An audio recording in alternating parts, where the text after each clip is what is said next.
Prosecutors are given great power, endless resources to perform their mission of pursuing justice. But that's not what occurred here. What they will bring you is a case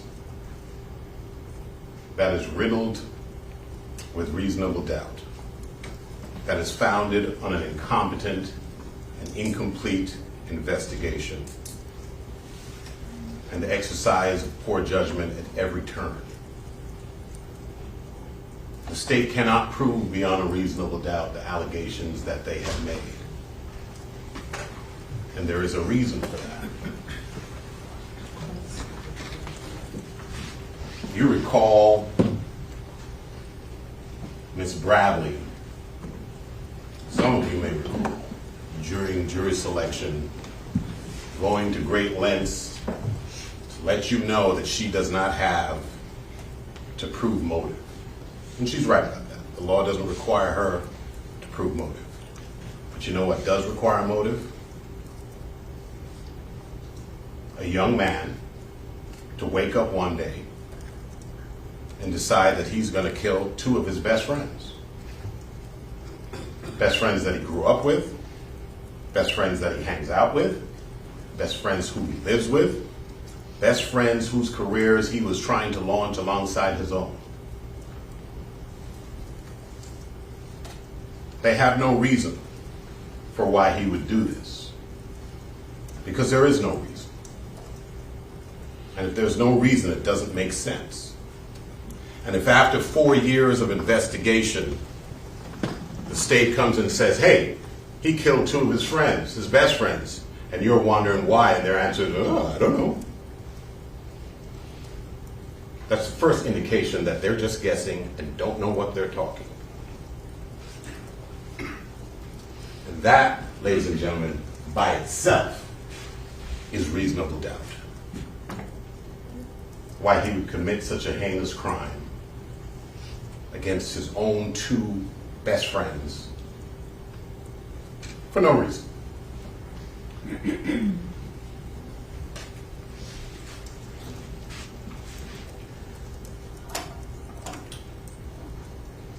What happened here is that the lead detective, Detective Melly, saw a video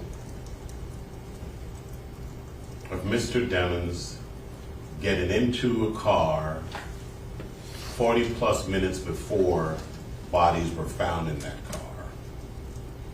And then he discovered that Mr. Demons was a rising star. And from that point on, he decided he's the only person that could have committed this crime. Because if you're involved in prosecuting a star, you become a star. This was his big break.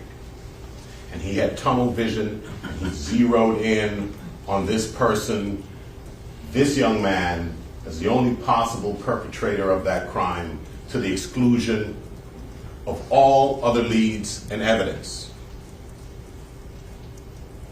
There's a difference between cases that are investigated and cases that are fabricated. When a case is investigated, the state uses all its resources, its investigators, its experts, and all its energy to identify leads and run them to ground. When a case is fabricated, first a target is chosen, and then the state uses all its resources, its investigators, its experts, and its energy to run that target into the ground. That's what occurred here, and there's a reason why I say that. There are a number of leads that you will discover that were identified by the officers but were either completely ignored or given short shrift. I'm going to let you know, run through a few of them by way of example. Start with the most obvious one. Cortland Henry. Now, Ms. Bradley started her opening statement by describing some of the lies that he told, as though to impute them to Mr. Demons. Those were not Mr. Demons' lies, those were his lies. Cortland Henry shows up at Memorial Hospital, Miramar. You don't see him sitting there, but where you will see him sitting is in the driver's seat of a car with 2 dead bodies, car riddled with bullets. And when he shows up with a change of clothing, change of shirt, gunpowder residue on his hands, evidencing that he had discharged a firearm. And he lies. He lies about where the incident occurred. He lies about how it occurred. And he lies about not having a phone. I think it was Miss Bradley herself who said, everybody has a phone in his pocket. Not Cortland Henry. There were 3 phones in that car. There were 3 people in that car.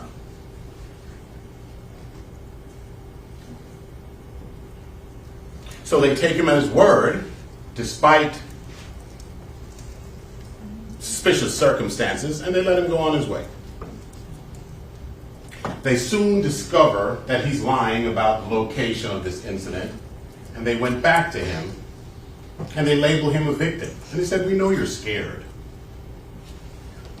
Tell us what happened. He lies to them again. They let him go. And they know where he went. They know the location that he went. They know the house that he went to right after. And any investigator worth his salt would have thought to maybe execute a search warrant on that location to see if you find any bloody clothes, any DNA, any blood, a weapon maybe.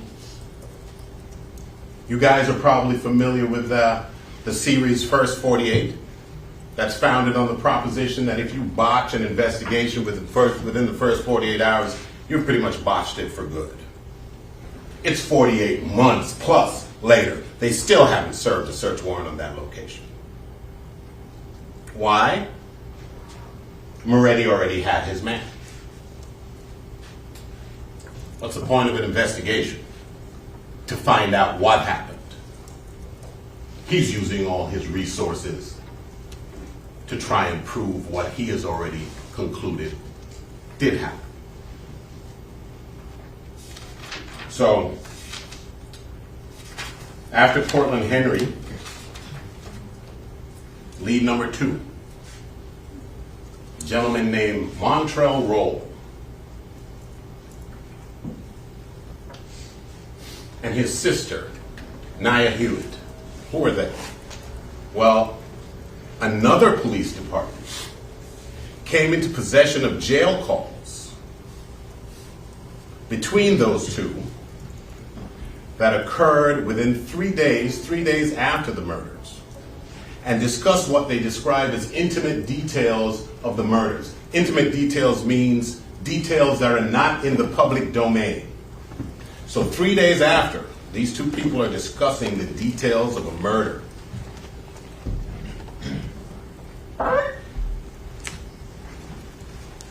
They go out and interview Miss Hewitt. They don't interview Mr. Roll. And they ask her, well, how did you know all these intimate details? Oh, I heard it, something to the effect of I heard word on the street. Doesn't say when she heard it. Doesn't say who she heard it from. Case closed. They move on.